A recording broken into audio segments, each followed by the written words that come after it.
Gary Gensler PR stunts cannot hide how he botched crypto regulation. This Fortune Crypto article is a deep dive into these aspects, and in this video I'm going to take a look at some of the recent news coming around Gary Gensler and how he is affecting the crypto space.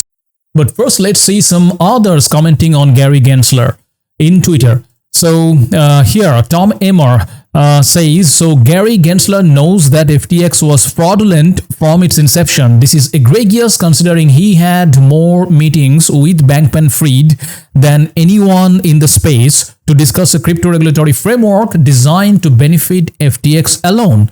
He will be held accountable. The Crypto Law account remarks on Gary Gensler, maybe it's time for Democrats to stop playing defense and seriously consider if Gensler is the right person for the job anymore. And here Ben Armstrong is commenting, at best Gary Gensler is completely incompetent. He met with SBF for 6 months about enforcement and regulation.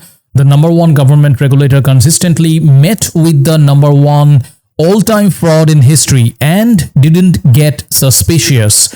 Gary must go. And one of the comments here, it's hard to prove incompetency when there's video evidence showing otherwise. It's outright corruption and everyone knows it and no one has done anything about it. And also the United States Representative Pete Sessions recently said in the Saturday report that the Securities and Exchange Commission was asleep at the wheel as one of the largest crypto exchange, FTX, and its subsidiaries met financial and corporate control requirements. And in this article, the Crypto Basics, it talks about the top US makes shocking claims. Top US representatives makes shocking claims, says SEC arrested SBF to stop congressional hearing. Rep Davidson said SBF was arrested hours before the congressional hearing because Gary Gensler did not want him to answer questions about the SEC's failed oversight. To quote Representative Davidson's words, the best theory I have is that SEC and other regulators didn't want SBF to give his version of, so what were you doing with Gary Gensler in the Securities and Exchange Commission with all these meetings and interactions you have had with regulators? So Davidson added that SBF would have answered the question from his own perspective. He would have given his own side. The regulators, the SEC, Gensler, and others would not have been able to filter the questions. They didn't want where it would go. I think that was part of what drove some of the timings of the arrest. Now, it is a common knowledge in Washington that Gary Gensler took the job of the chairman at the Securities and Exchange Commission as a stepping stone to become the Secretary of the US Treasury, which will be an impressive career capstone for this MIT professor.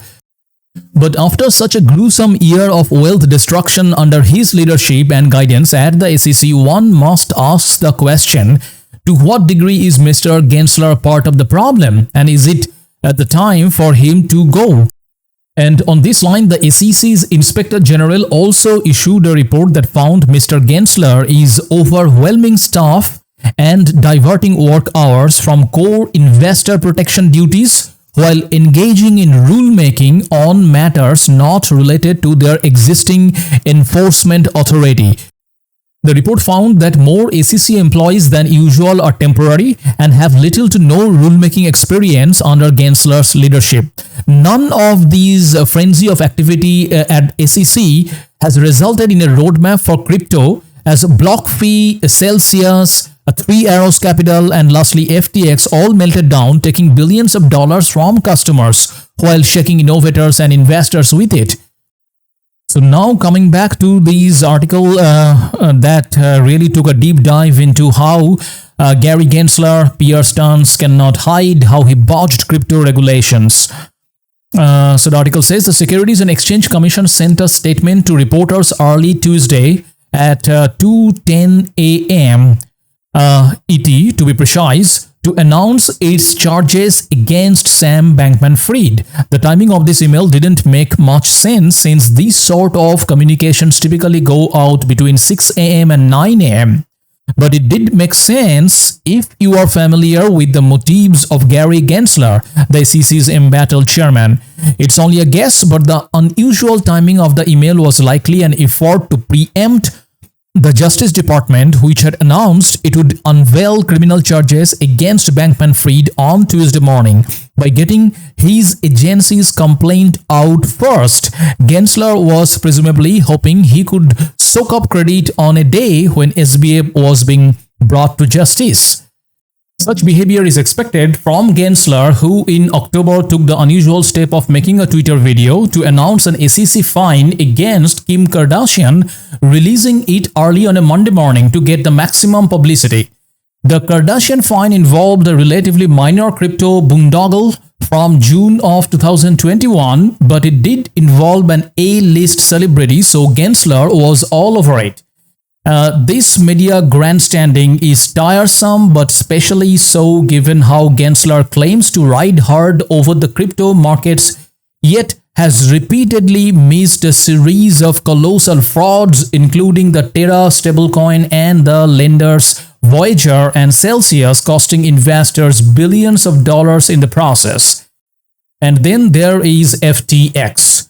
The SEC's complaint says Bankman-Fried's crypto exchange was a scam from the time it launched 3 years ago, raising the obvious question of why Gensler didn't pick up on that and warn people to stay away. As criticism of Gensler mounts, the image-conscious SEC chair is pushing back hard. He has finagled softball interviews with sympathetic press outlets like New York Times and Politico in a bid to recast his incompetence as success. But it's starting to feel like the zig is finally up. Representative Tom Emmer, a member of the GOP leadership, has said that he will force Gensler to testify before the Congress when his party takes gavel in 2023. Ordinarily, Gensler might spin this as a partisan witch hunt and get Democrats to draw ranks to protect him, but a fast-rising young Democrat from the Bronx, Representative Richie Torres, is also fed up with his antics. So Torres wrote a public letter last week saying the operating principles of SEC must be protection for the investing public rather than publicity for the political appointee in charge. The letter labeled Gensler as singularly responsible for the FTX catastrophe. Members of both parties are onto his game, but it's too soon to count Gensler out. He has the support of the powerful Senator Elizabeth Warren and her progressive acolytes and high-placed connections from his days at Goldman Sachs and as the CFO of Hillary Clinton's presidential campaign.